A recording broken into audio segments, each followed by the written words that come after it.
Hey friends, welcome to our YouTube channel. ఇవాళ ఈ వీడియోలో తెలంగాణ రాష్ట్ర రాజకీయాల గురించి విశ్లేషిద్దాం. ముందుగా ముఖ్యమంత్రి రేవంత్ రెడ్డి తన దూకుడు ప్రదర్శనలో ఏమాత్రం వెనక్కి తగ్గడం లేదు. Hyderabad disaster response and asset protection agency HYDRAA ద్వారా ఇప్పటికే సిటీలో చెరువులు, కుంటలు, వాటిని ఆనుకుని బఫర్ జోన్స్లో ఉండే నిర్మాణాలని తొలగిస్తున్నారు. ఎంఐఎం ఎమ్మెల్యేకి సంబంధించిన నిర్మాణాలతో మొదలుపెట్టి అటు వెంటనే నాగార్జునకు చెందిన ఎన్కన్వెన్షన్ని కూల్చారు. అంతటితో ఆగకుండా సొంత పార్టీ నేతలైన కాంగ్రెస్ కేంద్ర మాజీ మంత్రి పల్లంరాజు నిర్మాణాలను కూడా ఆయన కూల్చేయించారు. ఈ లిస్టులో బీఆర్ఎస్ నుండి కాంగ్రెస్లో చేరిన ఖైరతాబాద్ ఎమ్మెల్యే దానం నాగేంద్ర భవనాలు కూడా ఉండడం విశేషం. ఇప్పటిదాకా ఈ సంస్థ దాదాపు 50 ఎకరాల భూమి హైదరాబాద్లో స్వాధీనం చేసుకుంది. ఎవరు అవునన్నా కాదన్నా ఈ సంస్థ దూకుడు నగరంలో పలు ప్రాంతాల్లో చెరువుల పునరుద్ధరణ లక్ష్యంగా నాలాల విస్తరణ జరగాలని ముఖ్యమంత్రి రేవంత్ రెడ్డి హైడ్రాని తీసుకొస్తున్నామని ప్రజలకు వివరించారు. హైడ్రా ప్రతిపక్షాల్లో కూడా ఒక రకంగా చీలిక తీసుకొచ్చింది. భాజపాలో అయితే ఆ చీలిక సుస్పష్టంగా కనపడుతుంది.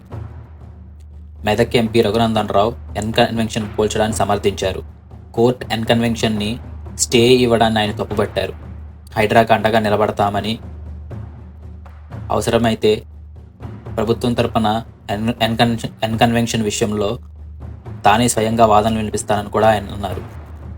ఇక ఎమ్మెల్యే రాజాసింగ్ అయితే ఎంఐఎం ఎమ్మెల్యే అసదుద్దీన్ విద్యా సంస్థలు, ఫాతిమా కాలేజ్, సల్కం చెరువును ఆక్రమించి నిర్మించారని, ఆ నిర్మాణాలను కూడా హైడ్రా కూల్చాలని, దానికి మేము పూర్తిగా అండగా నిలుస్తామని కూడా ఆయన మీడియా సమావేశంలో చెప్పారు.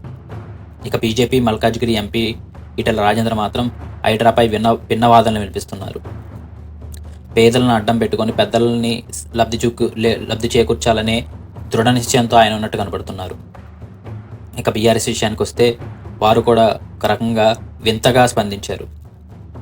ఆ party working president KTR farm హౌస్కు నోటీసులు అంటించారని, అది కేటీఆర్ ఉంటున్న జన్వాడ ఫామ్ హౌస్,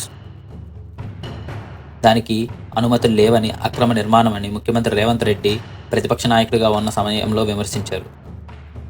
అయితే కేటీఆర్ మొన్న మీడియా సమావేశం ఏర్పాటు చేసి అది కనుక నిర్మాణం అయితే నేను దాన్ని స్వయంగా కూల్చేపిస్తానని కూడా ఆయన అన్నారు.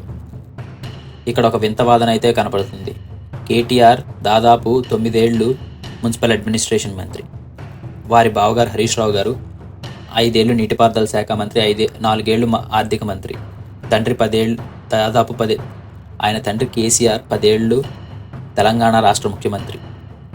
ఏ భవనానికి అనుమతులు ఉన్నాయో, ఏ భవనానికి అనుమతులు లేవో కేటీఆర్కి తెలియకపోవటం, ఏ భవనానికి అనుమతులు ఉన్నాయో, ఏ భవనానికి అనుమతులు లేవో తెలియకపోవటం, ఏ భవనానికి అనుమతులు ఉన్నాయో, ఏ భవనానికి అనుమతులు లేవో కేటీఆర్కి తెలియకపోవటం విడ్డూరం. అది అలా ఉంచితే కేటీఆర్ రేవంత్ రెడ్డి ప్రభుత్వాన్ని బుల్డోజర్ ప్రభుత్వాన్ని విమర్శించారు. అక్కడితో ఆగకుండా all India Congress president Mallikarjun ఖర్గేకి ఆయన ఒక లేఖ రాశారు.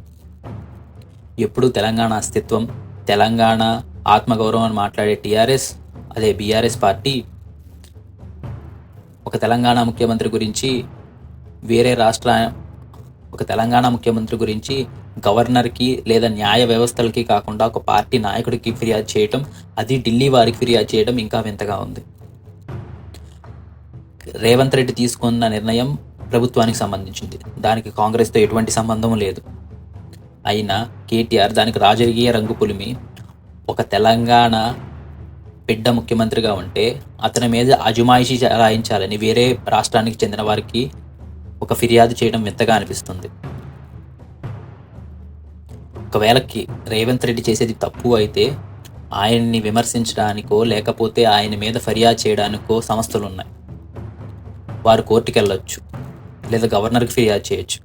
అంతేగాని మల్లికార్జున ఖర్గేకి ఈ హైడ్రాకి సంబంధం ఏంటో కేటీఆర్కే తెలియాలి. అయితే కాంగ్రెస్ అగ్రనేత రాహుల్ గాంధీ మాత్రం రేవంత్కి హైడ్రా విషయంలో పూర్తి స్వాతంత్రం ఇచ్చారు. పార్టీ పరంగా తాము ఎటువంటి జోక్యం చేసుకోనని కూడా ఆయనకి హామీ ఇచ్చినట్టు తెలుస్తుంది.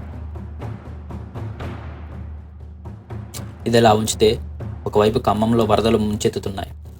మున్నేరు వాగు పొంగటం, దానికి తోడు అనుబంధంగా ఉన్న వాగులు పొంగి పొరలటంతో ఖమ్మం నగరాన్ని ఉమ్మడి నల్గొండ జిల్లాలో కొన్ని ప్రాంతాలను ఈ వరద ముంచె ప్రభుత్వం తన ఆధీనంలోకి తీసుకొని విస్తరించి ఉంటే వరద నష్టం ఎంతో కొంత తగ్గేదని అక్కడున్న ప్రజలు, అధికారులు అంటున్నారు. ఇప్పుడు ఈ హైడ్రా ద్వారా ఒకవేళ హైదరాబాద్లో చెరువులు, కుంటలు కనుక విస్తరిస్తే ఇలాంటి హైడ్రానే తెలంగాణ వ్యాప్తంగా విస్తరించాలని ప్రజలు కోరుకుంటారు. అంతేకాకుండా తెలంగాణ ఇతర ప్రాంతాల్లో ఉన్న ఒక చెరువులు, కుంటలు ఆక్రమణలే కాకుండా పార్కులు, దేవాదాయ, నిజాం, కార్పొరేషన్ భూములను కూడా ప్రభుత్వం వెనక్కి తీసుకొని అది తెలంగాణ ఆస్తిగా, తెలంగాణ ప్రజల ఆస్తిగా పరిరక్షిస్తే తెలంగాణ చరిత్రలో రేవంత్ రెడ్డి కంటూ ఒక పేజీ మిగిలిపో. బీఆర్ఎస్ రాజకీయం దగ్గరికి వస్తే ఆ పార్టీ నాయకురాలు మాజీ ముఖ్యమంత్రి కేసీఆర్ కూతురు కవిత ఢిల్లీ లిక్కర్ స్కామ్ కేసులో బెయిల్ మీద బయటకు వచ్చారు. ఆవిడేదో దేశానికి స్వాతంత్రం తెచ్చినట్టు, ఒలింపిక్స్లో మెడల్స్ తీసుకొచ్చినట్టు, బీఆర్ఎస్ శ్రేణులు నవ్విపోదురు కాక మాకే సిగ్గు అన్నట్టుగా సోషల్ మీడియాలో ఆవిడ గురించి ఎంత తక్కువ మాట్లాడుకుంటే అంత మంచిది.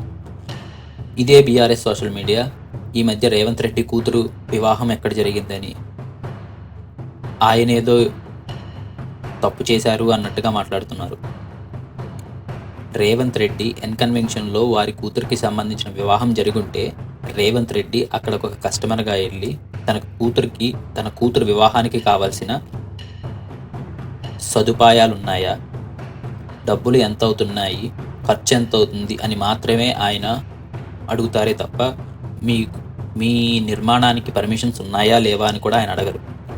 ఆయనే కాదు, ఆ మాటకు వస్తే ఎవరు అడగరు.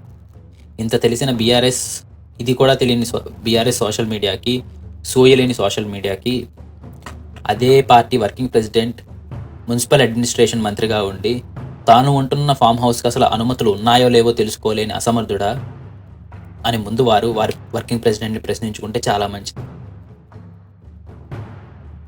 ఇక బీఆర్ఎస్ విషయాన్ని పక్క నుంచి బీజేపీ విషయానికి వద్దాం. ఆ పార్టీలో గ్రూపులు ఎక్కువయ్యాయి. బీజేపీ పెరిగే కొద్దీ గ్రూపులు కూడా పెరుగుతున్నాయి. బీజేపీ రాష్ట్ర సారథి పదవి కోసం ఎప్పటి నుంచో తహతహలాడుతున్న మల్కాజ్గిరి ఎంపీ ఈటెల రాజేంద్ర పార్టీలో ఒంటరవుతున్నారనే చెప్పాలి. ఎందుకంటే ఆ పార్టీ అగ్రనాయకుల్లో కొంతమంది తప్ప ఈటెల అధ్యక్షతను ఎవరూ పెద్దగా సమర్థించట్లేదు. ఆర్ఎస్ఎస్ కూడా ఈటెల అభ్యర్థిత్వాన్ని మొండిగా వ్యతిరేకిస్తుంది. ఇక హైడ్రా విషయంలో ఆ పార్టీకి ఒక స్పష్టత లేకుండా పోయింది.